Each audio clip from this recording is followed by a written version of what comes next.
Hello, ladies and gentlemen. My name is Rafe, and welcome back to the channel. So, what did the dad say when he walked out of the lollipop store? So long, suckers! Today, we're taking a look at Joyride Duel Next Gen by Rebellion Unplugged.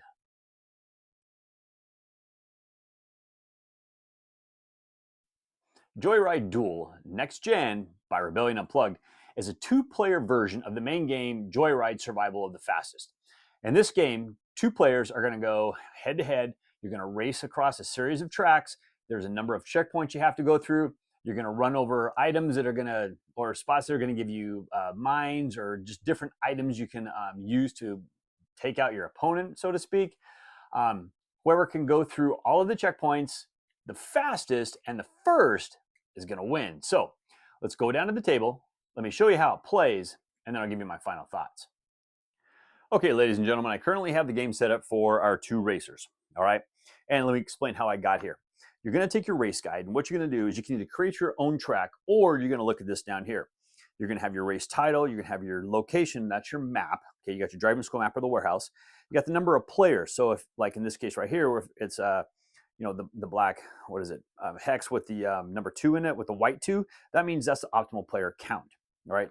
Then you have your difficulty level, and then you're going to have the page it's going to go to. Now, I've set up Risky Pete Raceway, all right, which is designed for 2 players. It's on page 17, and it's a technical race. Let's go look at it.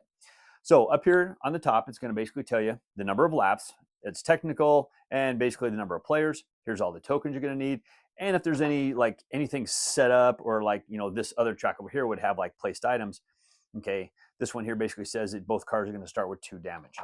You can come over here, you can look at your map, and it tells you exactly where all your tokens go as far as with your gates and your starting line. Okay, and that's how we get here. Now, in the back of this book, there's also clarification on how everything works. Your 2 cars that come with the game and their special abilities. Then you have your different items and your special spaces. All right, so to finish off setup, basically what you do is you're determined who's in first place. Okay, who's got, say, the pole position. All right, in a reverse turn order, that car is going to be able to place the front of their car between the front line facing whatever direction they want. Now they know they got to come up here, so he decided he was going to place his car over here. Okay, and then he rolls 2 dice and goes forward that many spaces. That's why this car is right here. Pink did the same thing, ended up getting this 5, and she's right there. All right, so going forward, how does a round work? Now, we have this turn sequence, all right? And you notice it's going to have this little green colored in area for every one of the 5 steps that you have, all right? And it's important to note that because all your cars have special abilities, and some of those special abilities, if you look here, are going to see that this one here can only be done on the end step. So you have to pay attention to that. Now, on your turn, you're going to do a series of things. So the first thing you're going to do on the start of your turn is you're going to take all of your usable dice that are on your mirror. So anytime you roll dice and at the end of your round, you put all your dice on your mirror, but leave the numbers what they are because you're going to reuse those numbers. All right, now you get the opportunity to get a lock of dice. Now, locking a dice, what that means is you can take one of your dice, you can put it in the lock step.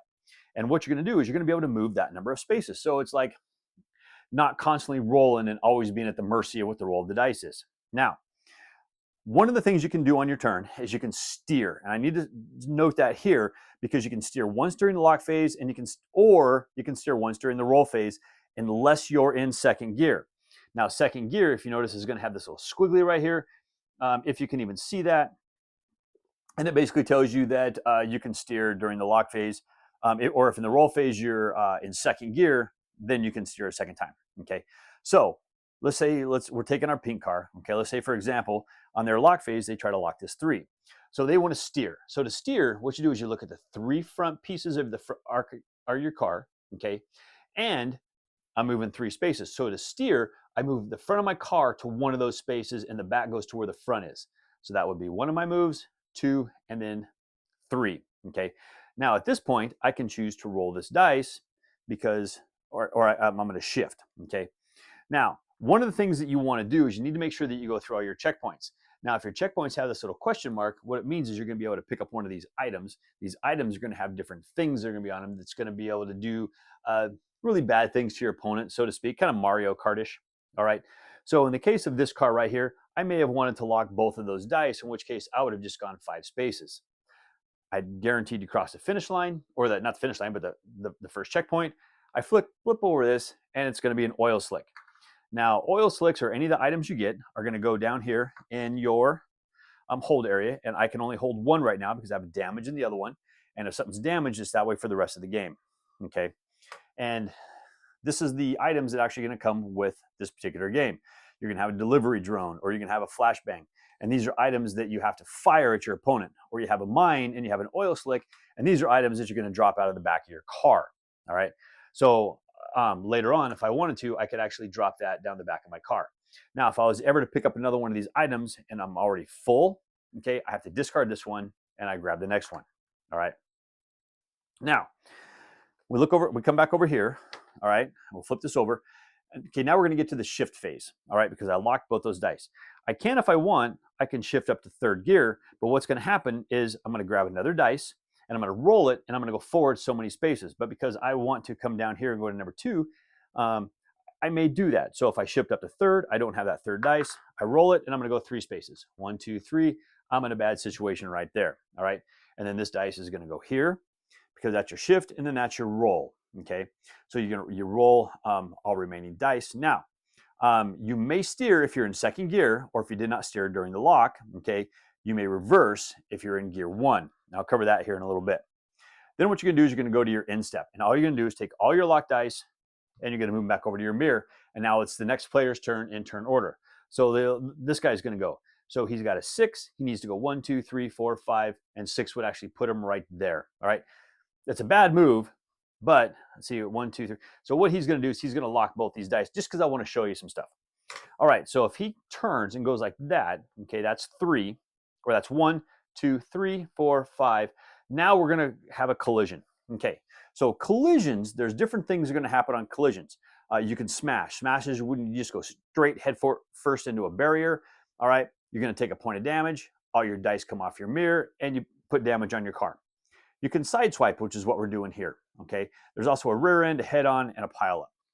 Now, to sideswipe, what that means is if I need to go one more space, the front of my car is going to go in the back of his space, but this part of this car is going to stay. So this car would flip like this, and this car would go right there. Okay, now I did my 1 turn. All right, this turn. So if I decided I wanted to shift up to third gear, I would have to keep going straight, and that'd be bad because I need to come down over here. All right, that kind of gives you an idea of what's going on. Now, the other thing is that I wanted to show you is when you look at the collisions, you can do this rear end collision. All right, so when you hit a car that's coming from behind, so for example, say this car's right here and this car's right here, okay, you're going to half the remaining movement, round it up, and you're going to push that car forward. So if I had, say, 3 spaces left, I'm going to go just 2. I'm going to go 1, 2, because you're halving it and you're rounding up, and you're just pushing that car forward, and that's all you're doing. Now, if you do a head-on collision, the driver of that car chooses whether either both cars are going to smash, okay, which is just take a point, each car takes a point of damage, and you're at 0 speed, or it's like a rear-end collision. So if this car would have been here and it would have been a smash, they could have stopped right there, or you would have done the same thing as before, okay? And the last is a pile-up, and that's when a barrier blocks the collision. All cars prevented are from moving. They're going to take damage, shift down, and you're going to skip to the end. So collisions are really minor in this game, but they're actually very fun. The cool thing about collisions is you can take a car and you can totally turn them around. So for example, if this car's coming this direction, okay, he could, if he had the movements, he can go forward and move him to say right there, and then he may from there end up during his turn if the dice played out for it, okay? And that's the way it works. So one of the things you need to do with this, you think about in this game strategy-wise, is do I want to lock my dice so that way I can turn? Do I need to be in second gear, or where do I need to be? All right. Now, the cars are going to keep going until they go through gate 1, gate 2, gate 3, and then the start-finish line, and that's 1 lap. And it doesn't matter the order you go. You can come through gate 1. This car could actually come down here through 3. It doesn't count. Come back around over here through 2, but he still has to come through 3. So the thing is if a car, if he's like right here and he's, ready to, head down here towards 2, and this car happens to come through and kick him out of the way, so he's facing this direction, he may have no choice but to go this direction. So that's where the bumping and grinding and everything else with racing comes in. Now, every car also has 3 different abilities. You have basic abilities that you can have, and then you're going to have special abilities for your cars. And they usually tell you when they can be used. Some, okay, like the electric car, can only be used at the beginning, but it has this symbol on it that means it's constantly going to be rotating. Okay, and you want to make sure that you keep an eye on that, so that way you're playing that when it needs to happen. Otherwise, what you're going to do is when you get to the correct phase, you can do whatever it says. All right. And then once you use one of those, you're going to turn it over, and that is essentially inactive until you can ever get it back. Okay. I like to think of them as one-time use, hopefully that I may never get to use again. Now, the last thing is going to be, and I know I talked about items a little bit, was if you drop an item out of the back of your car, okay, the item is going to do different things, and you can look on here and it'll tell you how things happen. But some of the items are going to allow you to do ranged attacks. Okay. Now, how a ranged attack works is it's going to fire out of the front of your car. So you can look at your front arc and take any of those. And if you can draw a straight line to a car, so like this front piece would go to here, you can actually fire this onto that car. And that's how your ranged attacks are going to work. Okay. And like I said, you're going to keep going round and round and round again until one car can make it through all the checkpoints and complete the number of laps, cross the finish line. Whoever does it first wins. Well, there you go, ladies and gentlemen. That was just kind of a brief overview of actually how the game plays. There's a lot more to it, but I just kind of scratched the surface. I mean, there's a lot of strategies in this game and everything else, and we'll cover a little bit of that up here. But the main thing I want to explain about this game, or that I like about this game, is it's just fun. All right. It's only a 2-player game, so if you like the original Joyride Survival of the Fastest, and you can't get 3, 4 or so players to the table, at least with 2 you can play this one.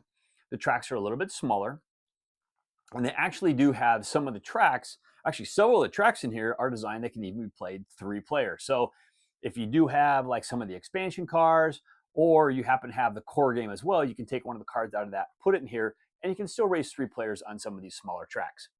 It's just a whole lot of fun.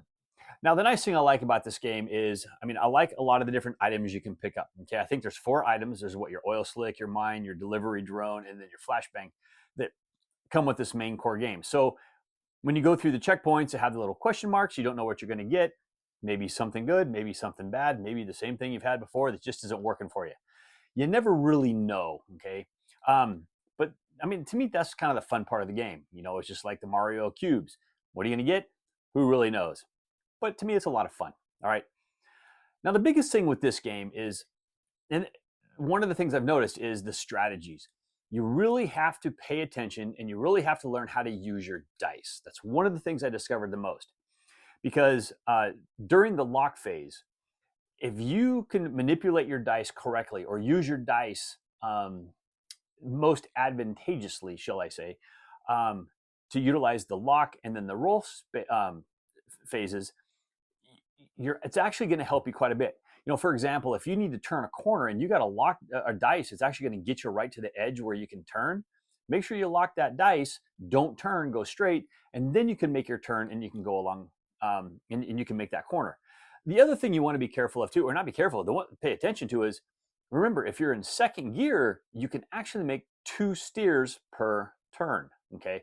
Which means you can steer during your lock phase, and you can also steer during your roll phase. So you can make that nice little steer if you can lock a dice, get where you're going, drop down to second gear if you have to, or stay in second gear, for example, move up to second gear, and then you can actually steer again while you roll your next move. So if you pay attention to that, that can actually get you a long ways in this game.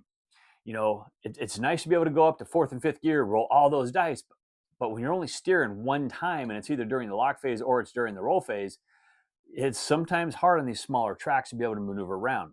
Sometimes it's better just to stay in a lower gear, keep bouncing between 2nd, 3rd, maybe jump up to 4th, drop back down, and being able to take advantage of those double steers. You're also going to have the tiles for your cars. I do like how every car does have different abilities that's going to separate them. So they're not always going to be the same. And it's actually really nice. So there's a little asymmetry there. That way, whenever you're playing the cars against each other, it's not like the basic tiles where, well, everybody has this ability and everybody has this ability, and so we know what they're going to be able to do. Okay. Well, you got cars that are playing totally different, and you got to try to race to their advantage, which is actually really cool. The electric car in here, you got to know when to flip that tile over so that you're going to get the -1 moving on your locks, because you may not want it on your roll phase. All right. Whereas, when you get onto the little driving school one, man, you can shift up 3 gears in one turn. if you're down low enough, or you're, just the stall ability, just knowing when to use the abilities at the right time. Okay. The other cool thing I do like about this one here is, like I said, is it gives you those tracks that are actually playable 3-player. Now it tells you in the book which ones are um, better 2-player than they are 3, and which ones you should avoid 3-player. So that's actually really nice. And if you have Joyride Survival the Fastest, you can mix and match these all you want. I mean, you can take cars out of that one and you can put them into this one and race however you would like to that way. So that's actually really cool, and I do like that ability. Um, the other thing that I really like about this game as well is I really like the different collisions that you can do, because those are really going to change the game. Because I mean, if you're racing and you know that you got say initiative or something like that, and you can go up there and you can hit your opponent and get them turned around, well, that's advantageous to you, because now they're going to have to maybe spend another turn correcting themselves and getting going the direction they need to go. All right. Now, the one nice thing I do like about this game is, just because you spin somebody out doesn't mean that they're out of the game. Because the checkpoints, it doesn't matter the direction you go through the checkpoints, as long as you go through the checkpoints. Okay. So if someone spins you out and now you're facing the wrong direction, well, if you can use that to your advantage and just go through the checkpoints in a different order and still get back to that start finish line, it's going to work out great for you. If you get head-on collisions, whoever gets hit is going to be able to determine, what am I going to be able to do? Am I going to be able to still move backwards, or or stop it, or how it's going to work? I mean, so I do like the collisions. It's nothing major, it's nothing detrimental, but it's something that's just going to add a little bit of chaos and a whole lot of fun in my book. Absolutely love it. It's really nice. And the artwork, I got to say, I love the artwork. I mean, I just keep looking around at this game. I really love the artwork. I love the dashboards. I like how they have the different colors, or not different colors, but they have the different looks. So, okay, so if you really like it, looking one way opposed to the other way, just use whatever dashboard you want. You have your initiative track. Now, me personally, on the initiative track, there's the one side with all the lines. That one's really, I don't know why, but I have a hard time. I struggle with that one. So I like the one that's got the little circles, and that's the one I always use. I know other people that prefer the other side. So it's really cool that they kind of did that with this game, and they left you the different options to be able to manipulate it and do whatever you want. Make it look the way you want it to look. Really fun game. Absolutely enjoy playing this game. It's one of those games. If you like racing games, if you like chaos type games, this is a real fun one. Okay, this is one that it's kind of right there with Thunder Road Vendetta. You got to look at and see if it's one of those games that's going to fit you. All right, and that's the main thing. Is this the type of simple, chaotic game that's going to fit you? That it's not rules heavy. It's very simple, but it's just driving your car around. Absolutely love it, and a whole lot of fun. So if you like chaotic racing games, I got to tell you, I like this game and I recommend this game. Now, if you're the kind of guy that's never going to play these games 2-player, you might want to steer away from this one. The advantage to this, though, is it does have a small track. You can play a 3-player, but it does give you a couple more cars that you can add into the main big game. So you can mix and match them as you will. Just a smaller board, you may not use the board from this one as much, but you do have, some of the other different items and stuff like that you can add to the main game. So there you go. You like smaller racing games, they're going to be a little more chaotic. I highly recommend it. Thank you once again for joining me today. As always, I please ask you to like this video on YouTube, Board Game Geek, Facebook, X. Also, please leave a comment on any of those channels. Let me know what you think about Joyride Duel Next Gen. Let me know what you think about Joyride Survival of the Fastest, or any other racing game, or anything in general. And I'll get to those comments just as soon as I can. And also, if you haven't subscribed to my channel, I ask that you go ahead and do that, become part of my little family, and even click that bell so that way you get notifications when I drop new videos. And also, ladies and gentlemen, if you like the content I provide here, I ask that you go and check out the Discriminating Gamer site. I do post reviews, unboxings, and everything over on his channel as well. I will leave a link in the description down below. There's a store down the street that sells perfume that smells like nothing. I think it's a bunch of nonsense.